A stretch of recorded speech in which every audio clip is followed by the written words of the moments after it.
Liquidproof produces advanced nanotech coatings for almost any surface. Liquidproof will not affect the look, feel, or breathability, and as you can see,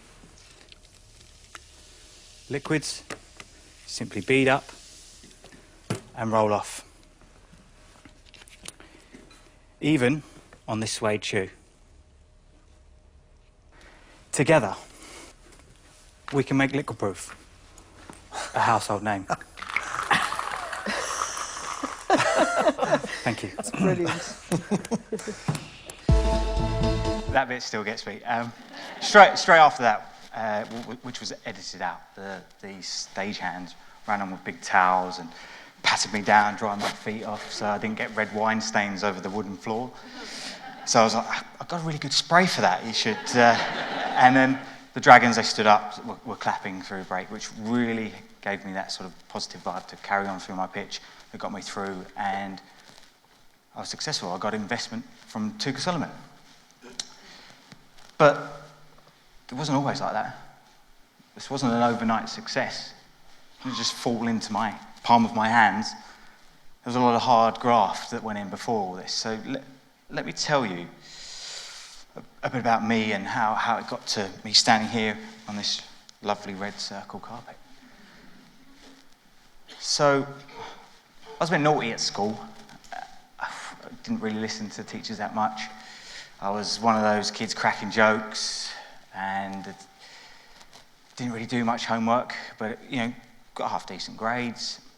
And I'll be one of those kids, the ones where the teacher goes, "Jana, what did I just say?" And I just repeat back what they said, much to their frustration.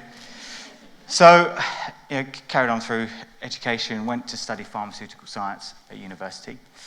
And after my first year, I quickly found out that wearing plastic goggles and a white coat sitting behind a lab wasn't for me. So I took the decision to not go back. I got a job in sales and applied my sort of tenacity to that and grew my craft selling advertising space, on the phone 150 times a day, trying to get through to people, learning the ropes, and did that for a bit more. Went on to business development, and then I went on to become a headhunter in the City of London for insurance, and it's pretty tough going. And then one of my friends introduced me to a whole new way of thinking. So every day I was getting up really early, 4:45, getting the train, losing an hour and a half in the morning, listening to music, or just getting probably another hour's nap, to be honest, and then waking up, just get out the train, going to work, and you've all been there, let's be honest, and watching YouTube. So that was me, that was my day. I'd then just get the train back again, watch some more YouTube, catch on a few soaps, go home, eat a bit of dinner, watch some more TV, go to bed. That was this was what happened. I was in that churn. That was my routine, as it were. As I say, a friend introduced me to a whole new way of thinking. And he introduced me to a book that Diane mentioned. It was a book called Think and Grow Rich by Napoleon Hill. Okay, what's not to love about the title of that book? That attracted me immediately. So I read through that book, and my whole outlook on life exploded. It changed how I was feeling. I realised I was in a rut, and that spurred me on to get involved in that sort of whole positive thinking concept, the whole philosophy of the law of attraction. And I started reading these books, and it just slowly started coming to me what I needed to do. I was here, and suddenly all these opportunities started coming my way, just as if it was magic. So as my mental focus changed and thinking positive thoughts, positive things started happening to me. And I realised that I was here doing my job and just stuck doing the same thing. And then this opportunity came. I saw this product from America on YouTube, had a few million hits, and it was a repellent coating. And I thought, whew, that's amazing. I want a bit of that. So within 10 minutes, I waited about lunchtime while I was at work. I rang up the chief technical officer of this technology company that I'd found. So obviously using my headhunting abilities, I rang him up. I was like, hello mate, can I, not quite like that, but you get the gist. And he's on the other side of the phone, completely surprised as to how is this chap from London, England, called me up, found my details. Who are you? Look, doesn't matter who I am. I want to be a UK distributor.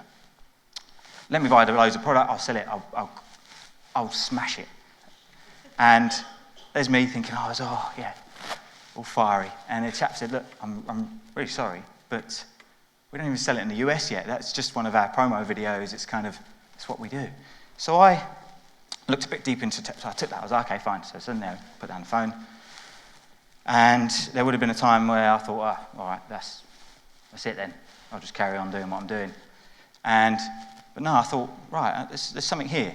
So I researched a bit more into the product and found out a few things about it and the technology that it used, the chemicals it used. And I started to realize that actually it wasn't such a great product after all. It kind of dried with a frosty finish. It was an aerosol product. It had a really bad odor to it, and it rubbed off if you touched it. So I was thinking, well, that'd be great if all this. So these thoughts started conjuring in my mind, and I thought, I know, if I could take the good parts, the really cool repellent side of things, but make it eco, maybe lose the smell, and it'd be really nice if it was non-aerosol, for example. That could be something really good. So I started doing more research on these products, right? And pretty much all of us here has probably gone to a shoe shop and bought or sold one of those big cans of big smelly aerosol spray. And if you read the back, some of the examples up here, solvent abuse can kill. And we let our kids use this stuff. I mean, come on. So there's my mind going 1,000 to 1 about all these ideas where I could pick if I can make that really good. And there was a gap in the market, essentially, which I wanted to sort of make happen. So I'm still developing my mind. I'm still learning a lot. And I changed my lifestyle, the way of thinking. I was on a positive track. And here's me after the gym. Obviously, I hadn't cut my hair at that time. So rather than listening to music or watching YouTube, I was listening to an audiobook while reading a book. I was going home, cooking a healthy dinner. My lifestyle had changed. I was going to the gym regularly, twice a day. So 10 times Monday to Friday, and I would go again on the Saturday. It was a whole lifestyle change that I was doing. And I just was so spellbound by this way of thinking. And it started to work because I took my concepts. If we could create this product that was eco-friendly, non-toxic, we could do it. So I rang up some old friends from university who knew some more friends who then said, look, okay, let's introduce you to an R&D lab. So I went to an R&D lab, pitched my idea. Can we do this? Can we take this harmful stuff, can we take a bit of that repellent stuff but make it good? And things started coming back. I would get these little sort of bottles through, unlabeled, with little tester 1, tester 2, trying it all out in my room and all this stuff, trying to try it. Some of the stuff wasn't very good, some of the stuff was good, but I kept with it. It was persistence. And it struck to me that one of the main things that stuck with me from these books and the lifestyle that I was starting to live was that I just fitted into what another business had created for me. I was there making calls, but I wanted more. It opened my whole lifestyle had started changing. So while this is happening, we got Liquidproof 2.0. The product was here. It was an eco-friendly, non-toxic, odorless, completely invisible, 100% breathable repellent spray.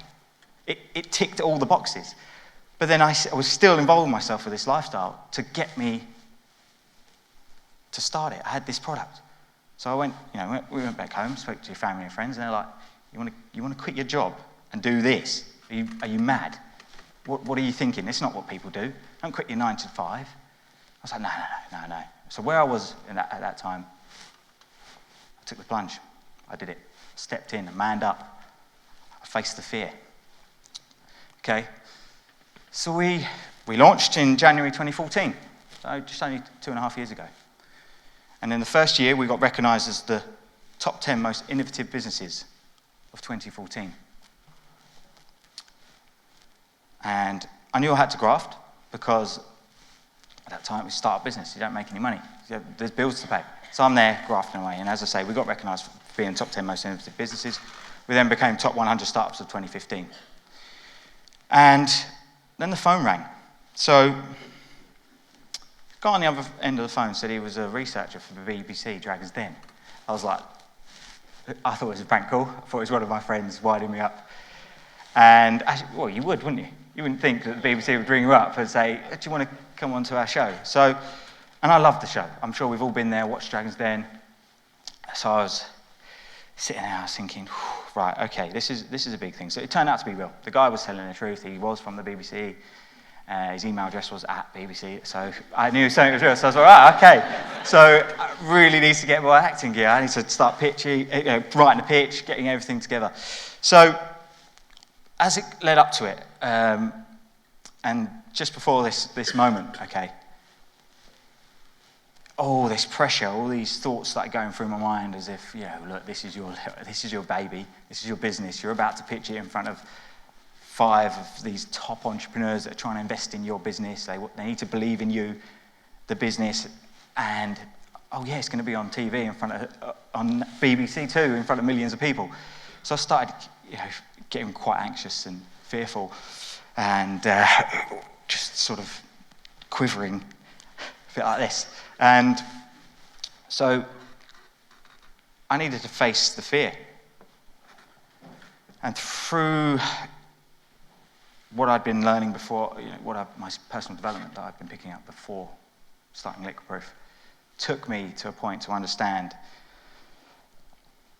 what fear actually is and how we can overcome it. So this is a little anecdote that my mentor gave me, what he believes fear is. And I think it rang true at that moment. So let's try and look at what fear really is, okay? And how it can help us go forward. So for me personally, one of the things I came recently, he's the founder of Honda, okay? And let's look how small fear should really be in our lives. It's part of us, it's a human instinct, it's fight or flight, it's just a human instinct. We all feel it.